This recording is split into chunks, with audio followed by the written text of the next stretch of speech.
Okay, thank you, everyone. Majid, would you try just closing the door behind you, if that's all right? It is a bit chilly.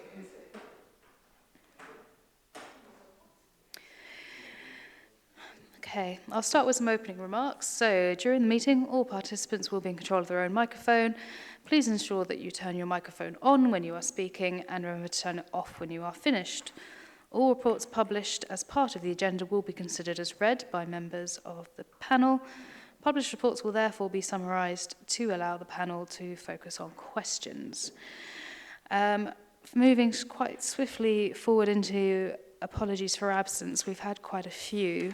So I've had apologies from Councillor Scott MacDonald and Joy Bisham from Greenwich Health Watch, John Fahy, and for lateness from Sarah Merrill and Councillor Hartley, who I believe are stuck in traffic.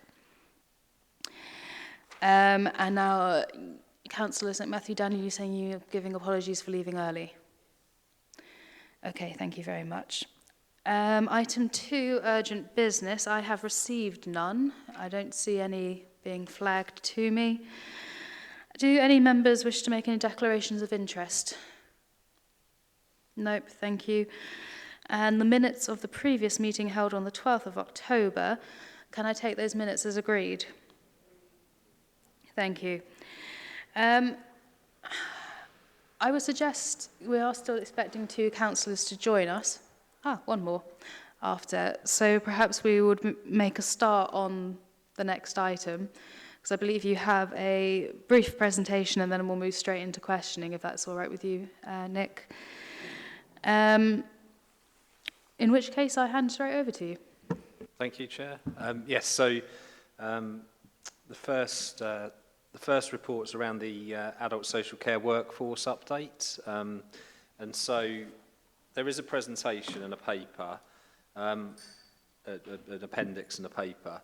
I thought what I would do is if I just highlight through the paper just the key issues as I see them briefly, as you say, Chair, so that then it can open up for questions.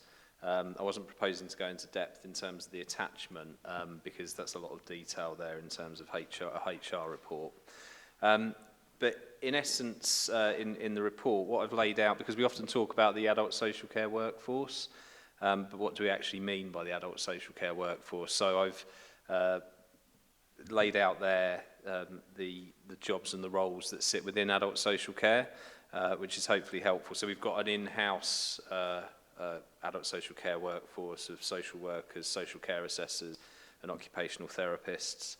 We've clearly got an external workforce of a largely external workforce of home care workers, personal assistants and residential care workers, and obviously there are then support roles around those. I think I've laid out the national picture in terms of the state of adult social care and the Skills for Care report, which is detailed and I think there's some interesting data in there from a national perspective, including that in 22-23 there were some improvements in workforce capacity, largely driven by an increase in international recruitment nationally, including more posts being filled and fewer vacancies and less turnover. That's largely relating to the external care market. But it also highlights ongoing trends, including 390,000 people leaving their jobs, with around a third of them leaving the sector altogether. In 4.2.2, there's an interesting analysis from Skills for Care about the 5 factors that are key to retaining staff, so being paid more than the minimum wage, not being on a 0 hours contract, being able to work full-time and being able to access training and having a relevant qualification. So all of those things, Skills for Care have analysed that if one of those factors is a factor, then someone's likely to move on. If all 5, then clearly they're even more likely to move on, and that affects the turnover rate. I think turning to page 18, and there's lots of detailed analysis in the report which you may have questions around, but I was just going to pick up on one of them, which I think is the challenge around progression, because on average care workers with 5 years or more experience in the sector were paid just 0.6% more per hour than a care worker with less than 1 year of experience, which I think is stark and addresses the challenges there. Thank you. Thanks. In moving on to in the report itself, the adult social worker pressures, 71% of authorities experiencing recruitment challenges and 57 retention difficulties. And then I move on to talk about the regional picture, so the London workforce supply and demand, which looks at the fact that the turnover rate's relatively static, but starter rates are falling, which means that the number of vacant posts are increasing across that sector. The Greenwich picture then is that in terms of our adult social care workers and occupational therapists, in common with the regional and national challenges, there are workforce challenges in Greenwich. And I've outlined in the paper our strategy, which is to focus on career progression, advertising social care careers and the progress of the strategy in recruitment, and the development of recruitment and retention of the unregistered workforce, for example, social carers.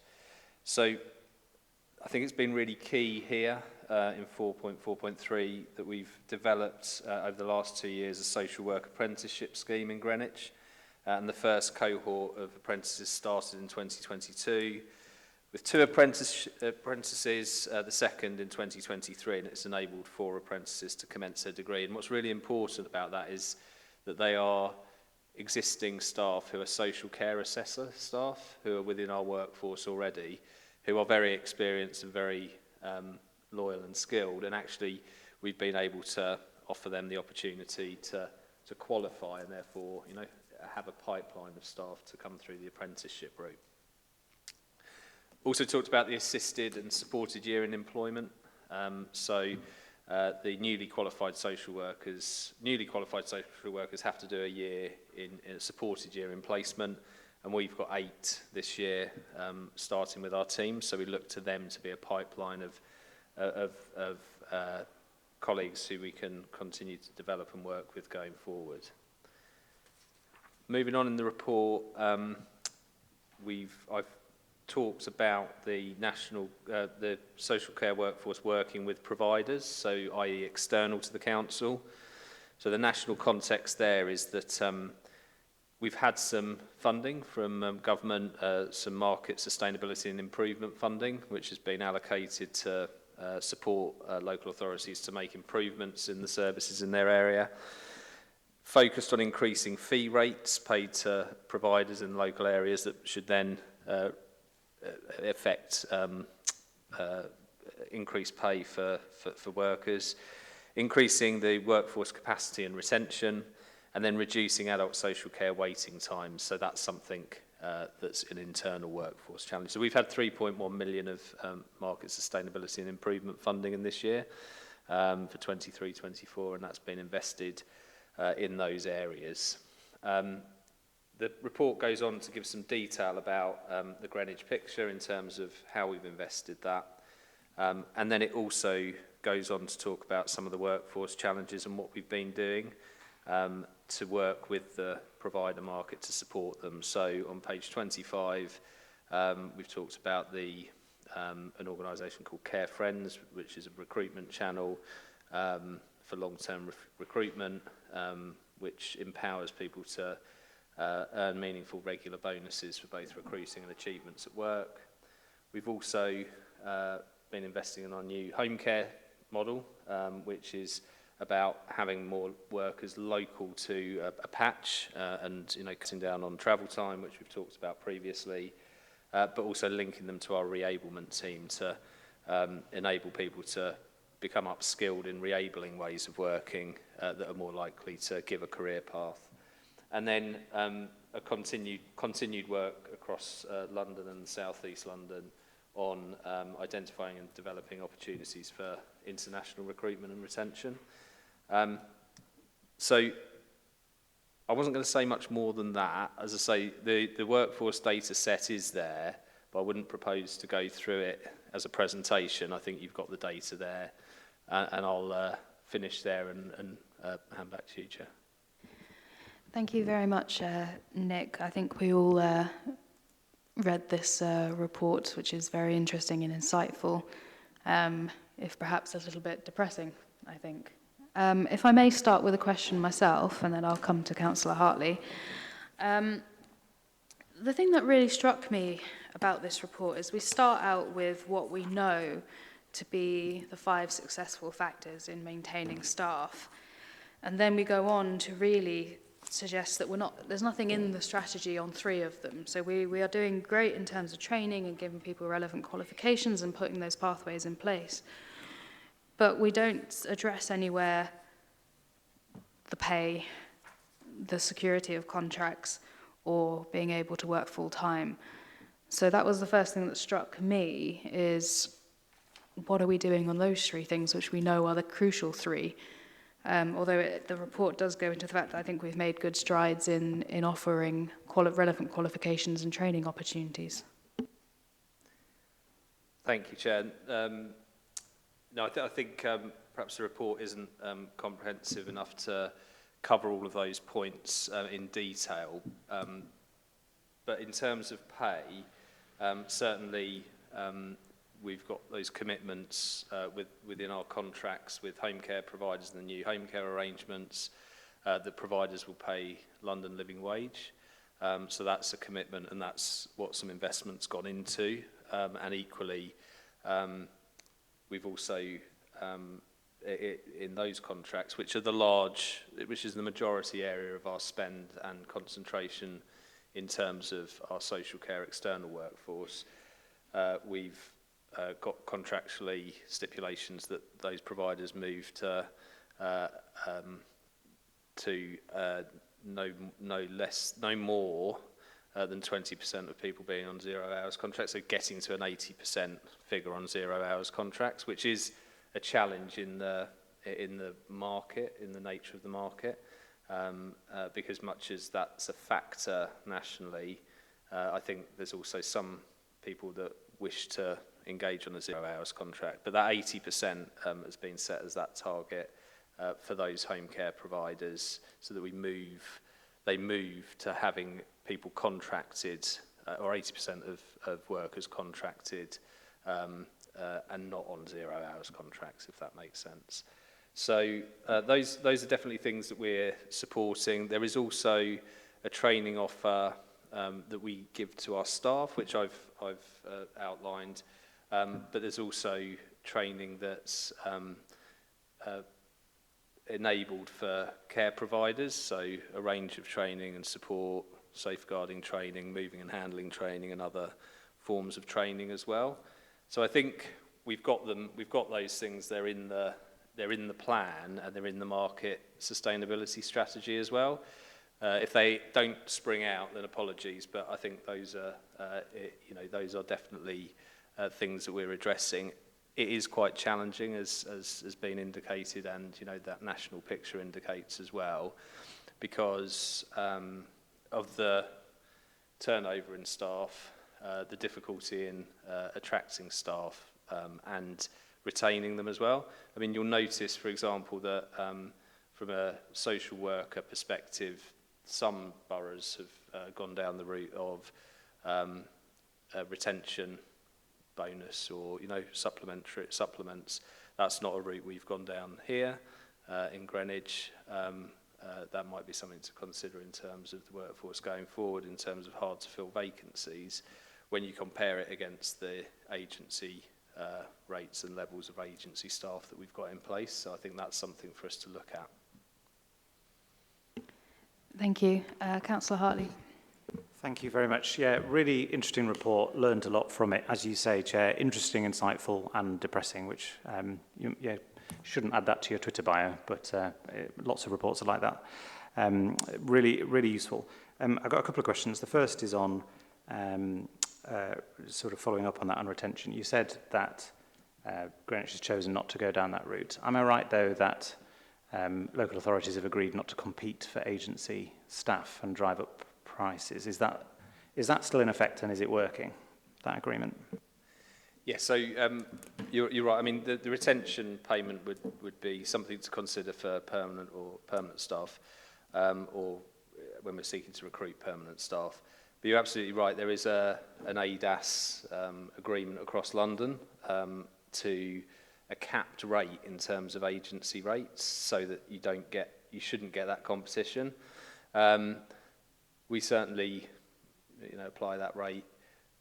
I couldn't say for sure that all other authorities do, based on some of the movement of staff, in and out of authorities. But what I would say is, what's quite interesting is that Greenwich, as an employer and as a social care employer, is, I think, recognised as, whilst it may not be the highest paying employer, the values and the qualities that exist within the teams are positive and do attract staff, because it's not just money alone.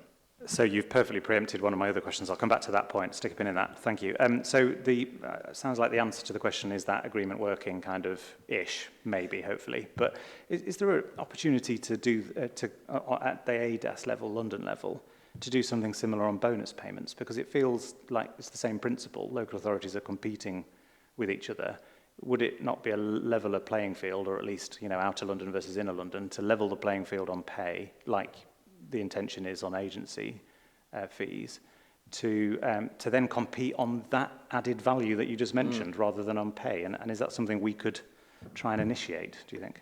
Well, certainly I know there have been those types of discussions going on, but certainly that's something that I can take up, and actually, because Sarah McClinton, our director, has been the chair of ADAS and the chair of London ADAS, it's an opportunity to advocate through Sarah.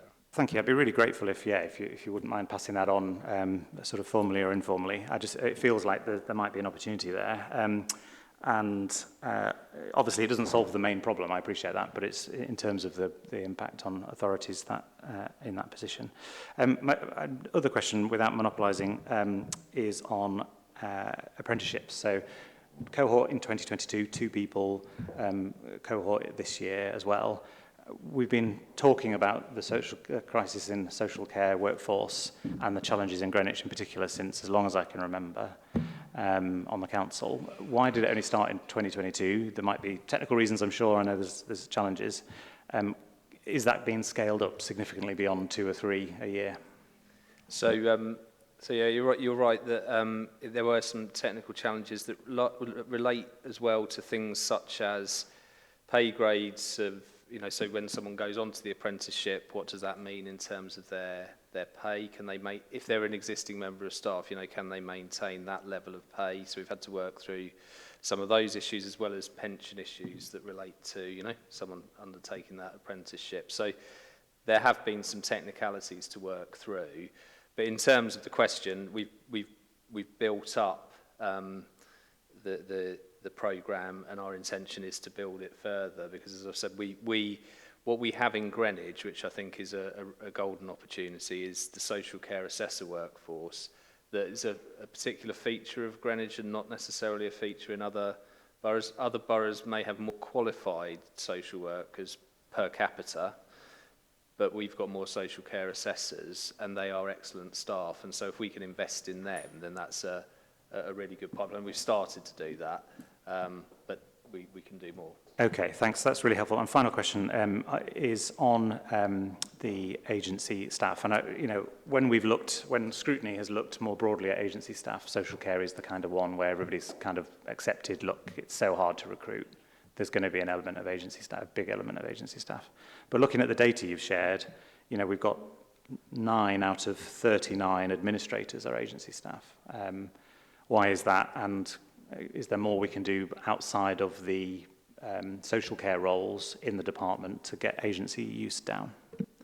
Yeah, I mean, absolutely. In terms of our overall agency use, we did, when I came into post, we had quite a high level, and then we did bring that down quite significantly in 2019, 2020. If you look at, I don't know if the trends are in there, but if you look at the trends, and so I think the factors relating to COVID, some of the factors relating to the workforce, and actually our permanent workforce, some of our permanent workforce, who are an ageing workforce, moving on or making the choice to retire, has meant that vacancies are then there. And so in terms of agency use, it has increased. But I suppose what I would say is we used some approaches before and in 2019, such as, working through apprenticeship opportunities, looking at making sure that we are, recruiting in the right places and getting the right pipeline of staff through. So I think we can reduce that down, and it's certainly something we're absolutely focused on, not just for social work staff, but for colleagues in other roles. I mean, one of the things that particularly has featured, there's a couple of things that I think will impact even now on the agency rates, is that we've been through a couple of team restructures and modernisation of services, such as the GLOW services, for example, which have generally been heavy agency users, but we're now moving into permanent structures with those. There's a few other moving parts that I think will bring that figure down as well. Thank you. Councillor Backen. Hello, thanks very much for your report. I won't make the same kind of comments as last year because I remember this report last year, and I guess I think it remains the same. It's good to hear work that you've done on kind of like career progression. I think there's a lot of work to do there, particularly for kind of home care workers. I hear you about your apprenticeship scheme for social work assessors, but I just think for your average home care worker, it's just not really there. And like with pay, again, it's really good to hear the work you've done to ensure that these providers are paying London living wage, but it's just not in line with the NHS. So even in the report, it says kind of the staff will go to the NHS because they pay better, or leave the sector completely because there are other, in the hospitality sector, etc., that will pay more money for kind of less stress. My question tonight is about kind of treatment of these external providers of the home care staff, and kind of how assured are we that these home care staff are treated well? So not so much in terms of pay, but I think retention, things like ensuring that they're paid for their travel time, ensuring that the kind of, when I was a student nurse, I worked for an agency, and they were awful. Like, you were pressured to cut visits, you were given more and more kind of people to do, and you'd be easily working like 12, 13-hour kind of days. And I guess that is part of retention, because if you're treated well, you're more likely to stay. So kind of what assurance do we have that these external providers are treating their staff well? Thank you. No, absolutely. I think the broad point you make about parity of pay across the NHS and social care, whether that's social workers and health workers, or whether that's home care workers or healthcare assistants, is well made, and I think that's something that we've continued to represent and argue for, because much as we've got things like the market sustainability funds and other funding that's flowed down, it doesn't enable us to keep up with that parity. So that's a national issue, but one that I think can influence through the fact that we've got integrated commissioning arrangements locally now, and I think there's some potential there through those integrated commissioning arrangements across health and social care to develop more parity and more roles that have got parity. The point about treatment of staff, again, I think is really well made. The reassurance I can give you is that we've got a quality assurance team that works and has a process of working with our home care providers to go and inspect them, and it's outside and additional to the CQC regime. So we know who our providers are, who we utilise. So those home care providers, the 7 that work in the 7 areas, are strongly contracted with strong, as I say, strong requirements for what they do, not just in terms of pay, but also conditions as well. So there are relationships and inspection regimes, and if we feel that a provider isn't meeting the the required standard, then we've also got a provider concerns process that will focus on making sure that that provider does, come up to speed. So I think also some of what we've put in the report there relates to some of the support that we can give through some of the resources available, for example, through South East London, the people strategy and the staff wellbeing board and strategy, which has had over time some resources available for, and we've really advocated that they don't just apply to social care, to health staff, that they get extended to to home care staff as well. So wellbeing activities, access to support that potentially the provider themselves doesn't have the resources to give. So, that health and wellbeing programme, I can certainly share some details around, because we've plugged the home care workforce and providers into that as well. Just out of interest, are the staff sort of for these providers, are the staff surveyed? Like, are they ever given like a like NHS staff survey, like a similar kind of survey where they can share their views? And if they are, what's the response rate? So we don't routinely survey the staff, but there are opportunities to speak to the staff as part of our monitoring arrangements. And I think, the peripatetic nature of the staff is as you'll have known, is such that, sometimes being able to, even if you've got offers of support to make, sometimes that can be challenging to, get those offers out there, because there's no specific base for that individual's work. So that's an ongoing challenge that we're trying to work through, I guess. But in terms of in terms of surveying, we don't routinely do that, but we look to the provider to give us assurance that they are, making sure that they're listening to staff, have got, staff feedback loops. The CQC equally do that as well. And as I say, there has been some wider work to try and engage with staff, but it can be a bit of a challenge. We'll continue to work on that. Thank you. Councillor Sir Matthew Daniel. Thank you, Chair. Just a couple of questions. Carrying on from where Councillor Matt left off, do you have a number of quota for apprentices, and do they have to sign something in order for them to stay on a couple of years, perhaps after they've qualified?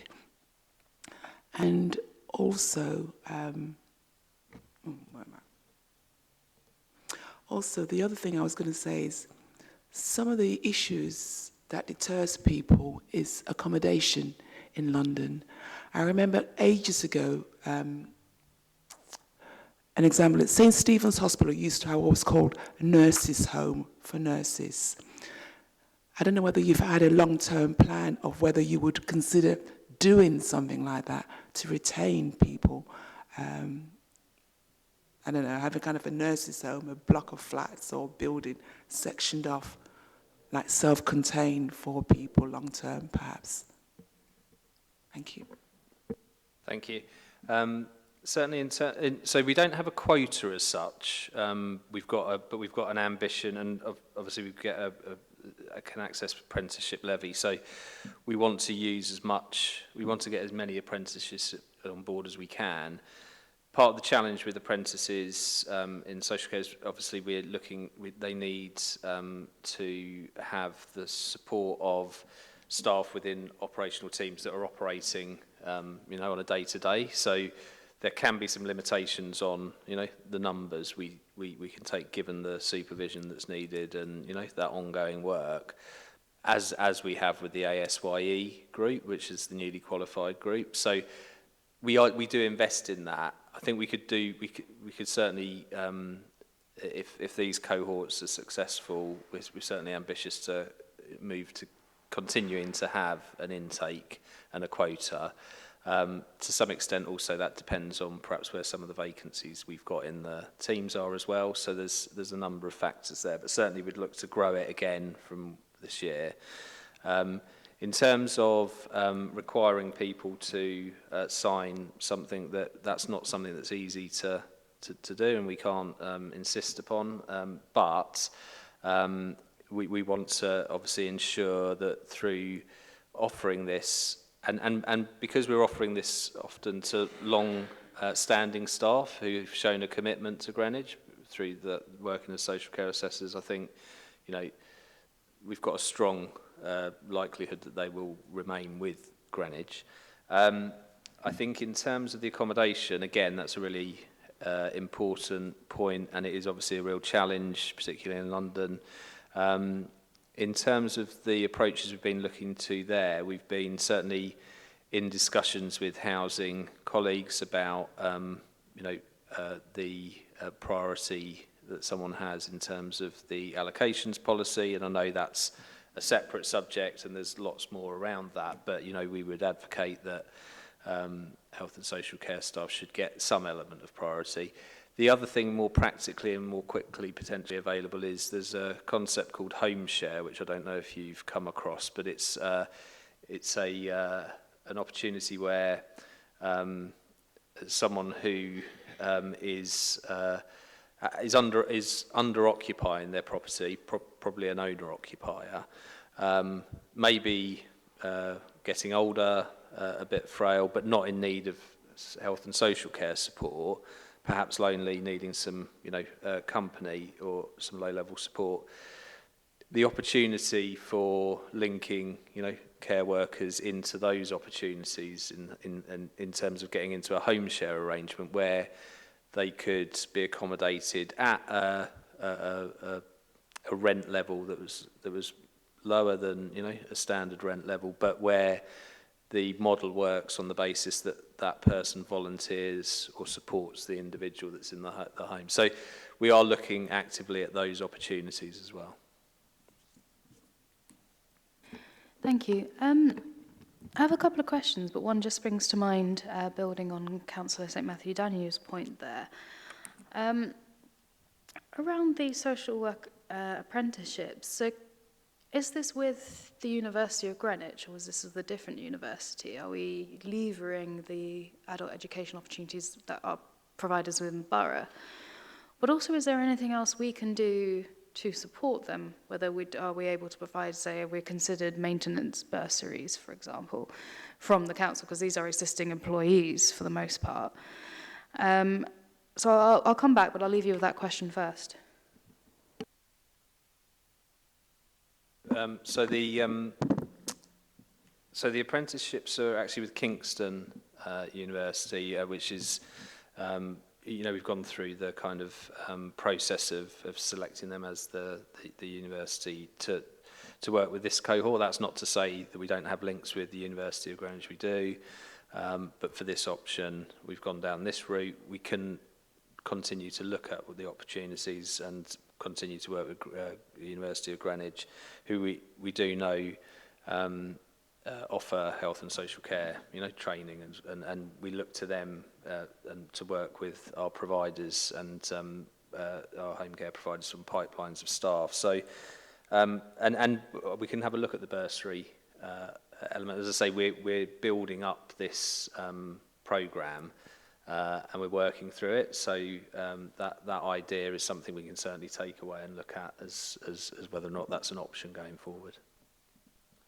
Thank you. I just want to go back to 4.31, which is the London picture and some of the particular statistics. So, I mean, the vacancy need over the next few years, both nationally and London, is huge. We're talking hundreds of thousands of people. But I was quite startling, and you might say whether this is reflective of Greenwich as well, but the London picture, there is quite a significant fall in the starter rate between, just before the pandemic to where we are now. I mean, I've not seen any other particular profession where pay has decreased by so much. What is that attributable to, and is that beginning to reverse?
Thank you. So just below that then, we're saying that the attrition rate is staying roughly the same, although it's very high.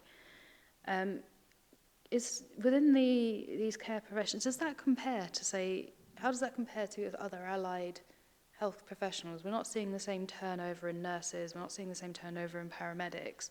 Is this quite unique to those in care roles outside of the NHS?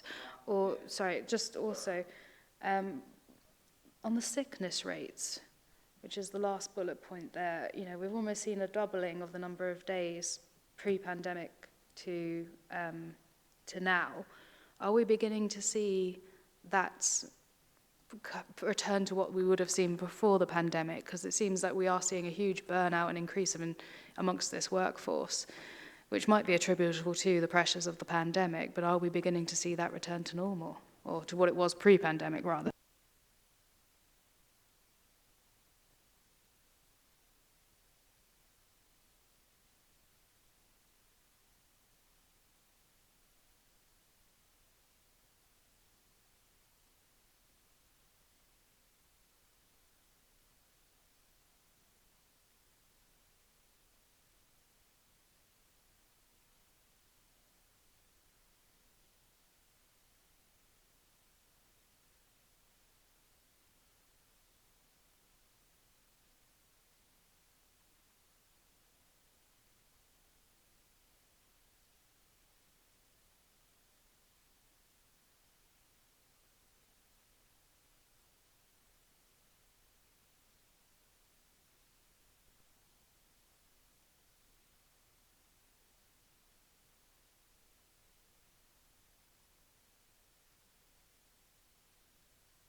Sorry, is your microphone on? No, it isn't. Apologies. I had it on for when I shouldn't have enough. Sorry about that. So this is a London figure, and we have seen our sickness levels increase post-pandemic in Greenwich and in Greenwich social care teams. Interestingly, there's been a shift in terms of the social care teams and the reasons for sickness, which have traditionally, because we've had some in-house services, been related to musculoskeletal, you know, because staff are lifting and, you know, and it's a burden, to more of the mental health, stress, anxiety, you know, depression codes. So that's, I think, been a feature of the pandemic, but also perhaps a feature of the pressures. And what we're responding with is some of the health and wellbeing sort of offers that we've talked about there, which are available through public health teams and also through occupational health and others. But I think the sickness levels still remain high. We haven't seen them return to pre-pandemic levels. Okay, I just wanted to return to a point about two questions about funding. So the first was, we say we might be considering performance-related pay going forward. Is there a reason we haven't done this previously where other boroughs have kind of moved in that direction? And also, just how do we access this 15 million international recruitment fund? Is that in the pipeline? Is it looking likely? Yeah, so So sorry if I was unclear. In terms of what I was talking about was not performance-related pay, but the market supplement element that others provide. So that's not related to performance. It's related to seeking to recruit and compete. In terms of the international recruitment, so that funding is so we've got an allocation of that funding. The national fund's 15 million. For South East London, that equates to 300,000, and that funding will. There's a process that we're working with all of our South East London colleagues on to seek expressions of interest from providers to bid for that funding, because that funding will go to providers. Probably home care providers or perhaps residential and nursing providers who are doing the actual international recruitment processes. Would that be this year? Yeah. So it's 23, 24? Yeah. Yeah. Yeah. So the funding's there and been allocated. There's a process now which is about to get underway to seek those expressions. So actually when you talk about it, it will happen in 24, but probably the calendar year 24 rather than the financial year 24. Do we already know or have expressions of interest from providers within Greenwich for that part? Not as yet, because the expression of interest hasn't yet gone out. But I'm fairly sure that those providers will. Some of the Greenwich providers would put themselves forward for that. I might do one final one for me, and I'll come to Councillor Hartley, who's indicating to me. This might be a bit of a left field question, but the National Arms House Association recently published a report of their longitudinal survey which showed the success of the Arms House model actually leads to about 3 years increase in life expectancy, and Morden College in Blackheath was held up as a prime example of a successful arms house. What more can we be doing with that, those providers in partnership? Because, I mean, the evidence suggests that arms houses are the best model of home care. Are we working with those? Because there's some very old and very traditional ones in the borough. And is there more that we could be doing with them? I mean, certainly that's. We do have a relationship with Morden College, and we've been in.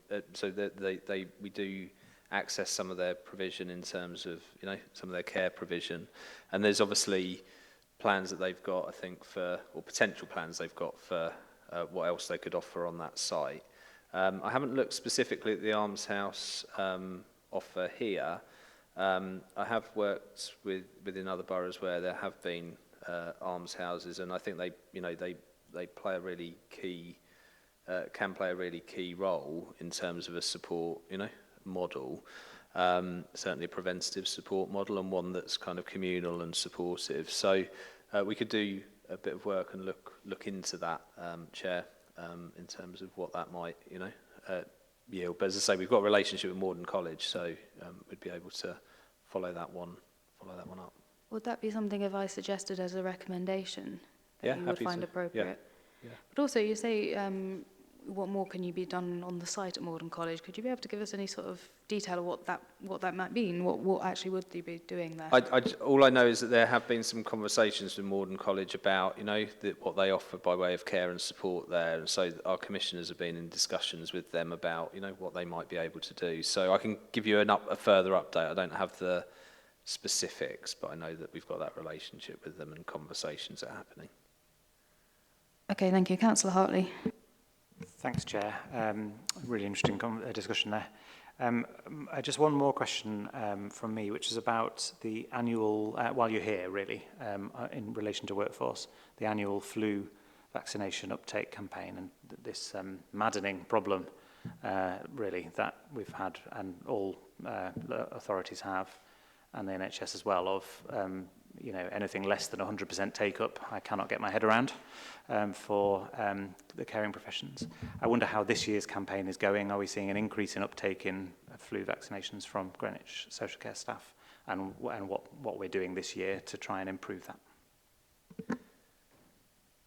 Thank you. I haven't got the latest stats, but I could provide them to you. But we're working obviously with our public health colleagues, and Just before I came over here, I sent an email out to all of the social care staff in social care in the team, so 400, 500 staff, with an explicit call to, an encouragement to take up the vaccination and details of how they can do that. So we're doing all we can to push that, not just with our own staff, but also with the provider staff and, in residential and nursing homes, home care, and making it easy for staff to be able to get access to that. So I can speak to Steve and public health colleagues and get you an update, Councillor Hartley.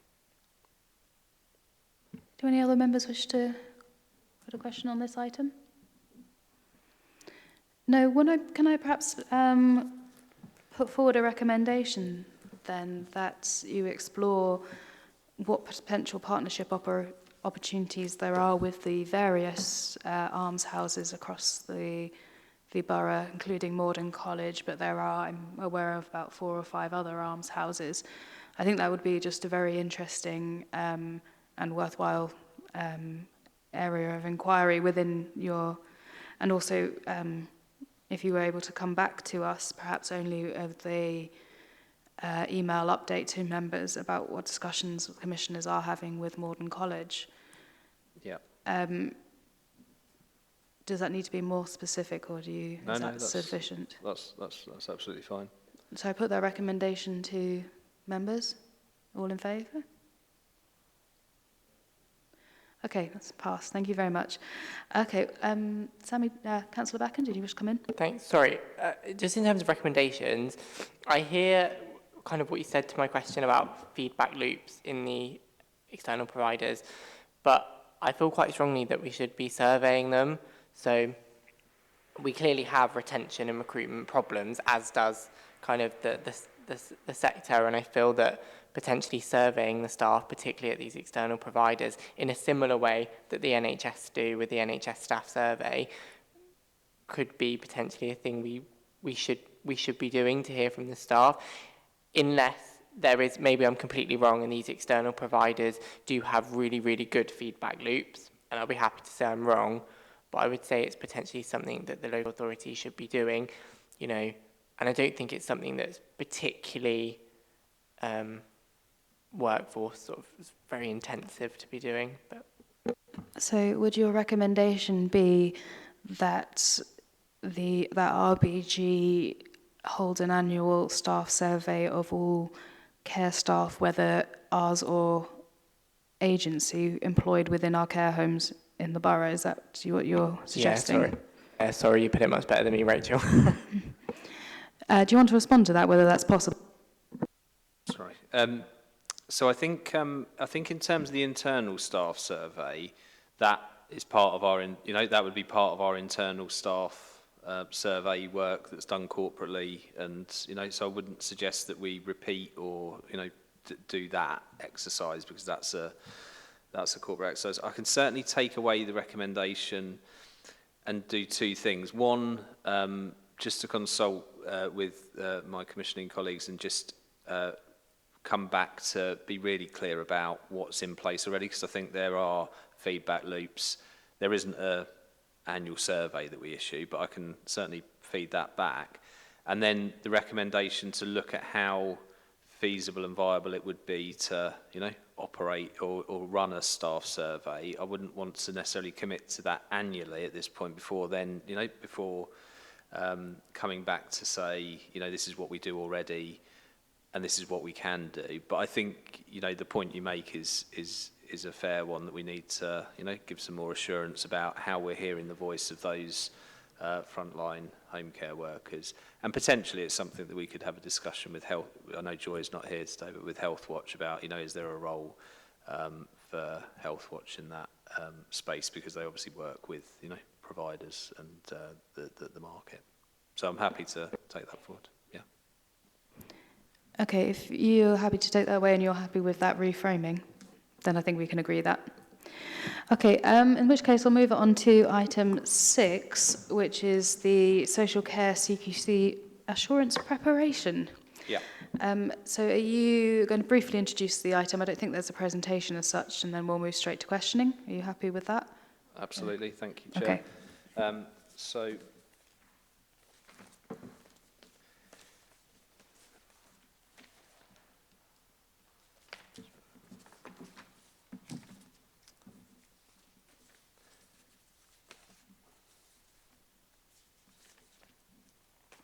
So, yeah, apologies. So I know we've updated previously that the CQC, after a gap in terms of Greenwich of, well, coming up for 13 years since we were last inspected by the CQC, because the regime changed to one of peer reviews. As noted in the report, the adult social care reforms that were brought forward in 2022, many of them have been delayed in terms of care cap and other legislation, but one remaining element was the CQC assurance regime around adult social care. And just being really clear, there is a CQC regime that you're all aware of, I'm sure, that provider services have to go through. So external providers, but also internal to the council, our reablement service, our GLOW service, they're all CQC inspected or regulated. But I guess in terms of this, it's the equivalent in a way of Ofsted for children's services. And so that's the first thing to mention. In terms of the work in preparation. So we expect there to be 4 domains that are focused on, working with people, providing support, ensuring safety and leadership and governance. There have been 5 pilot sites where the CQC have been testing their approach, which are listed in the report: Birmingham, Lincolnshire, North Lincolnshire, Nottingham and Suffolk, so no London authorities, which is interesting. And then I think the key point to make is that we've got a context here that as a directorate, and we detail that in 4.8, we already have assurance processes in place. So we're not starting from zero here. You know, we've got our own assurance processes in place that relate to areas that we know we need to improve upon. So we've got a change programme called Forward Thinking. We've got a provider quality board, a performance board, some practice improvement processes, and obviously our medium-term financial strategy. So we have been self-assessing our strengths using a draft framework, because the CQC haven't finalised their framework yet. And in the report, and in the slides, we've summarised the areas where we think we've got strength, and also the areas where we know we've got areas for development. So I've detailed those and happy to answer any questions on those. I do think 4.10 is important to note because I think there are a number of challenges and risks that need to be articulated as context as we prepare for inspection. They are common themes nationally, but I think they're important to note. So the first being funding gaps. So Greenwich forecasting a 6 million overspend in health and adult services as of Q2, driven in large part by inflation on the cost of care provision, but a common challenge. Huge demand for services post-COVID. I shared at the last panel the data on the performance data, which related to the demands that the front door of our service is seeing. Lack of additional funding for the staffing infrastructure demanded by a CQC assurance process, and the final assurance framework not yet being published. So the ability to accurately self-assess is a work in progress. However, within that context, and because we, in a sense, regardless of CQC coming in, would want to be assured that our services are good and delivering what they need to for residents, we have undertaken a lot of work in preparation, and the slides take you through that. And as you suggested, Chair, I won't go through those in detail. They're there.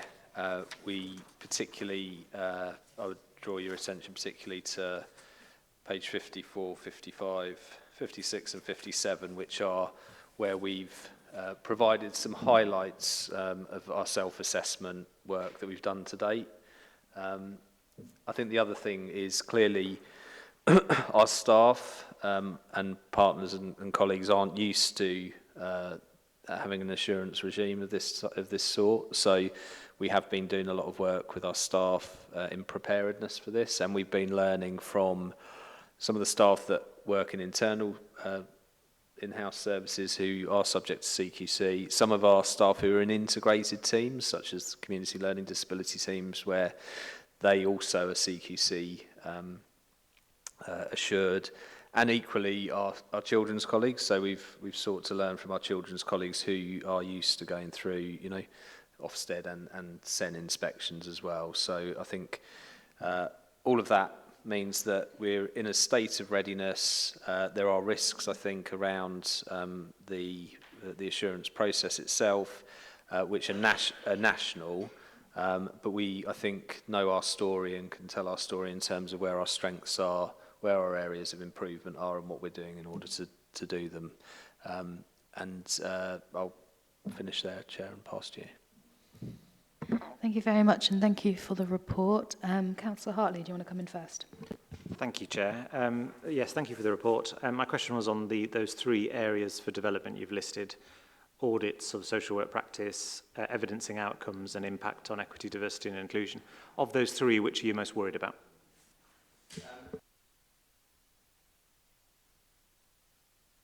I would say that actually we've moved on a lot with our audits. So when we did our initial piece here, we were only at the start of our audit process, but we've done 4 audit cycles of our practice over the course of the year. So I feel we've got, you know, I don't feel that that's a bit as big a risk.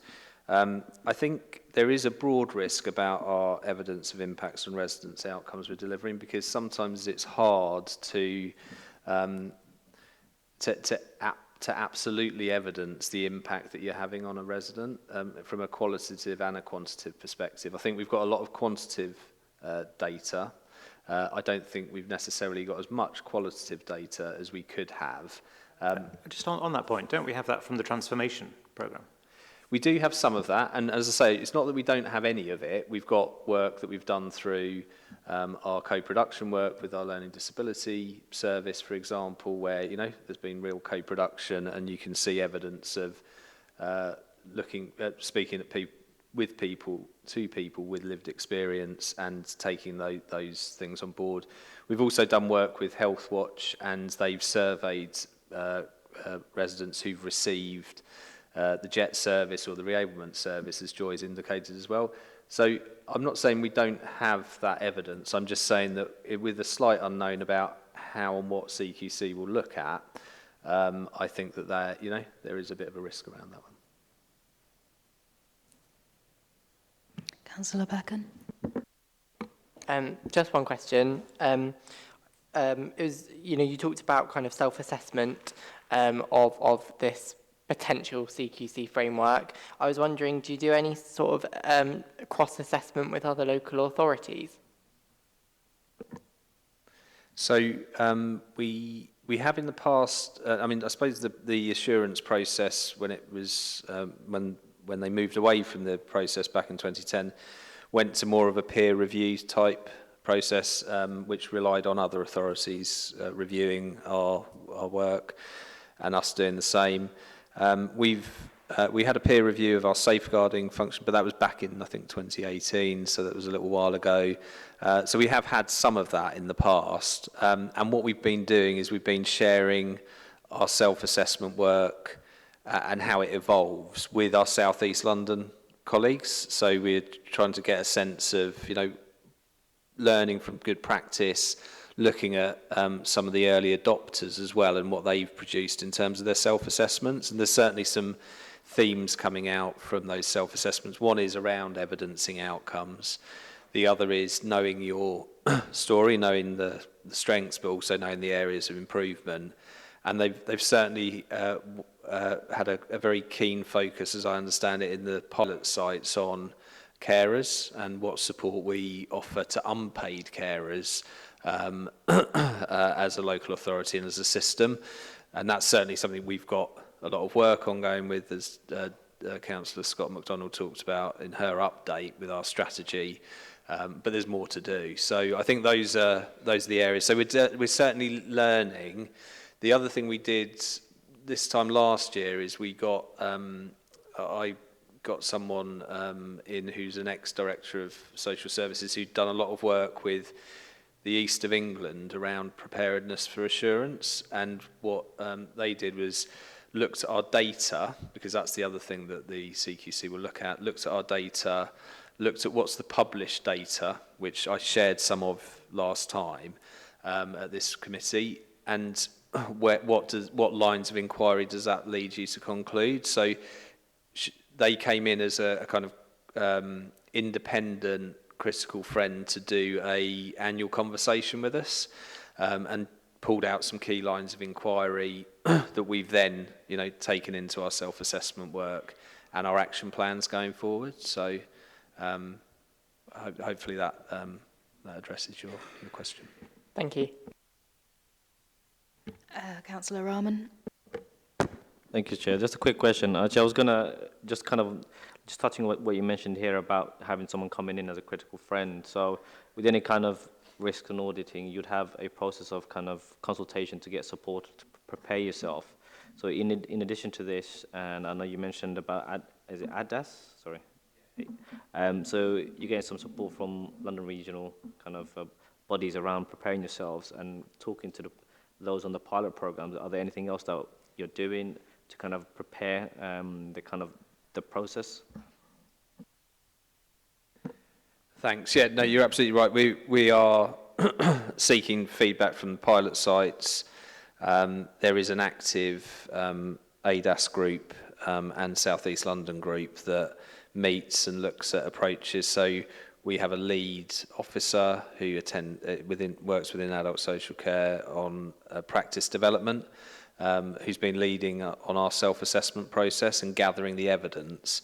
And they are linked into those networks, and they take the learning from those networks into our approach. So I think we've incorporated what we can, but we're still learning, and the pilot sites haven't yet had their reports and rankings or gradings published yet. So that will be instructive as well. Yeah.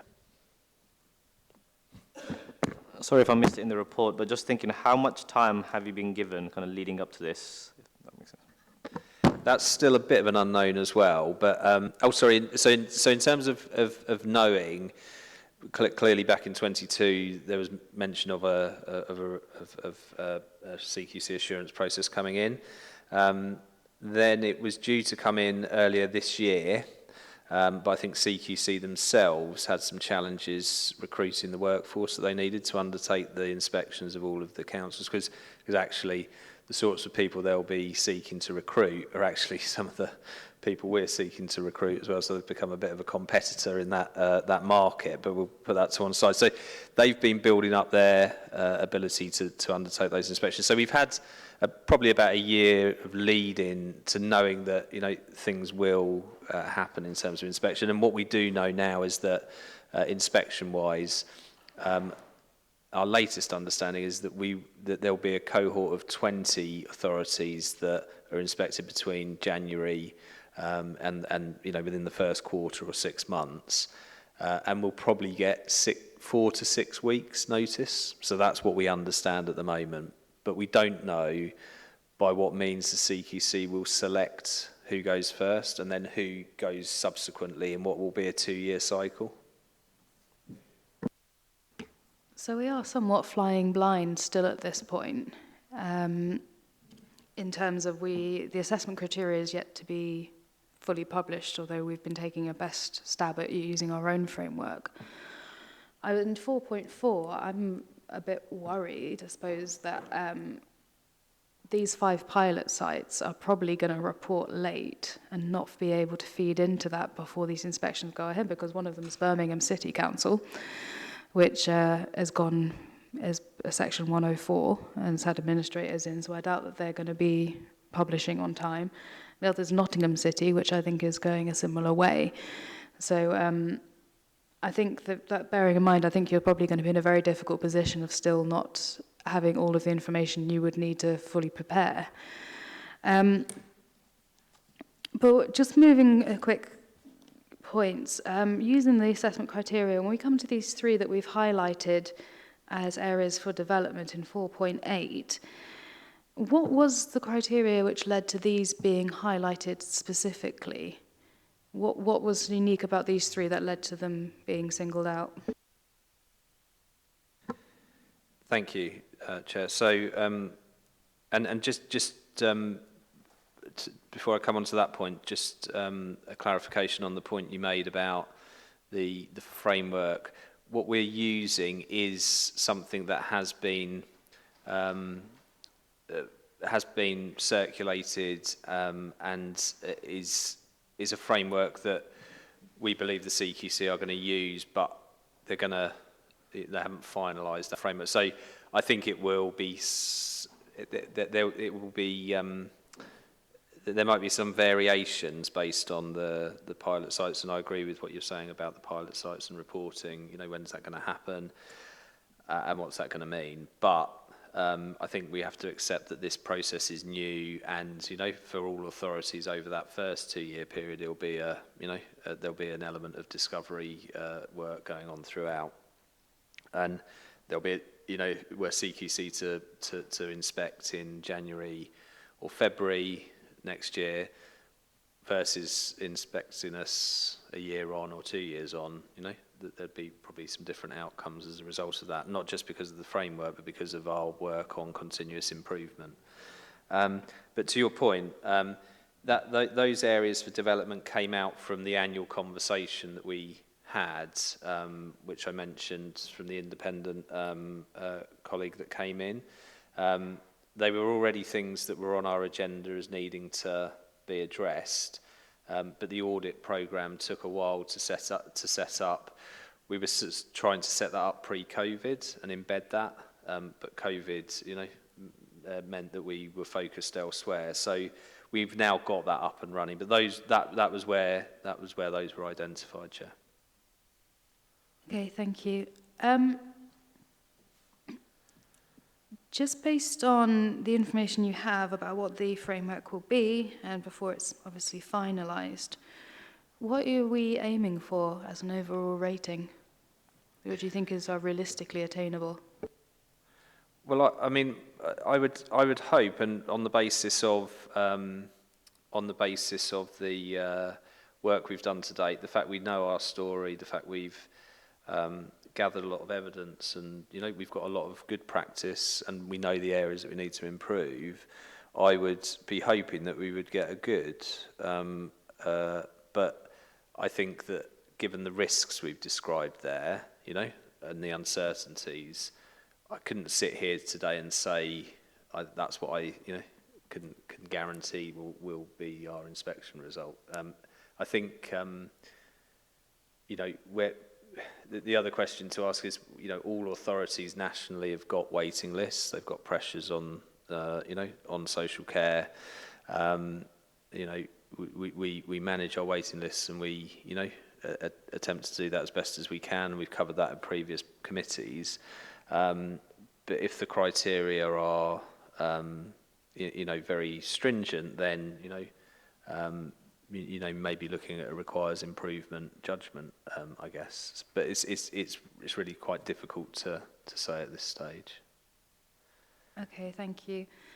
Any other councillors wish to come in? Okay, I suppose one final question from me was really looking at page 54. At some of the areas for improvement, particularly around direct payments and the EDI complaints process. Do you have a time frame for when you think these will be implemented in full? Because, I mean, I think these two I've singled out. I mean, lots of them are more complex, but these two particularly seem low-hanging fruit, as in there's a process that needs to be implemented, and once it's in place, it should work quite well. Yeah. Could you perhaps expand on that, about Sure. how we're achieving these?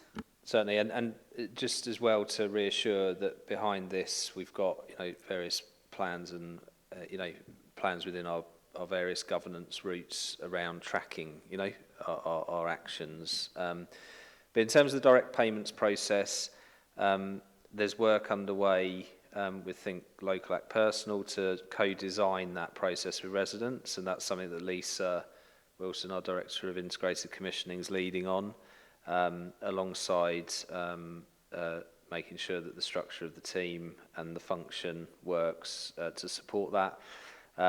So that's something that we should see come into play over the course of 2024.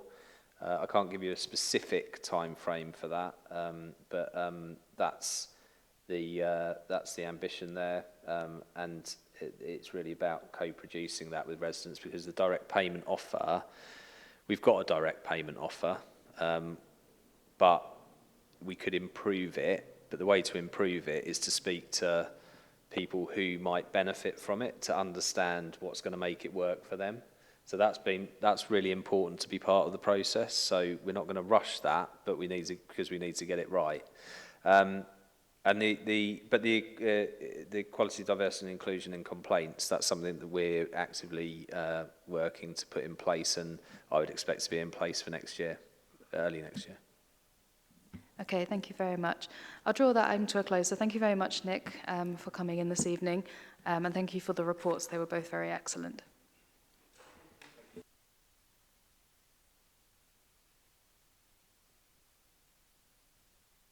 Okay, panel members, we have one further item on the agenda, which is the commissioning of future reports. So our next meeting is in January, where we are expecting 3 items. An update on the creation of the Diagnostic Centre at Eltham Community Hospital, an update on the various prevention initiatives that were occurring last year, and also the review of the borough's suicide prevention strategy, which is going through an overhaul. Everybody happy with those? Thank you very much. I draw the meeting to a close.